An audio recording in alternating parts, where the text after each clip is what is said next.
Hello বন্ধুরা, তোমরা সবাই কেমন আছো? আশা করি তোমরা সবাই ভালো আছো, আর আমিও খুব খুব খুব ভালো আছি। কালকে দেখো তোমাদেরকে শেয়ার করেছিলাম যে আমি আমার ঘরে কাকে নিয়ে এসেছি। তো গণেশ ভগবান আজকে দুধ গঙ্গা জল দিয়ে স্নান করাচ্ছি। স্নান করিয়ে ভগবানকে আমি বসাবো সিংহাসনে। এরপরে স্নান করিয়ে মুছিয়ে নিলাম ভালোভাবে।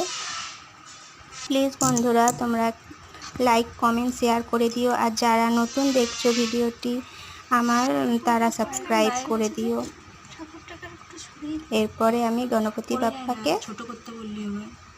সিংহাসনে বসিয়ে দিলাম আর খেতেও দিয়ে দিলাম। আশা করি ভিডিওটি তোমাদের ভালো লাগলো, আর পুরো ভিডিওটি দেখার জন্য অনেক অনেক ধন্যবাদ।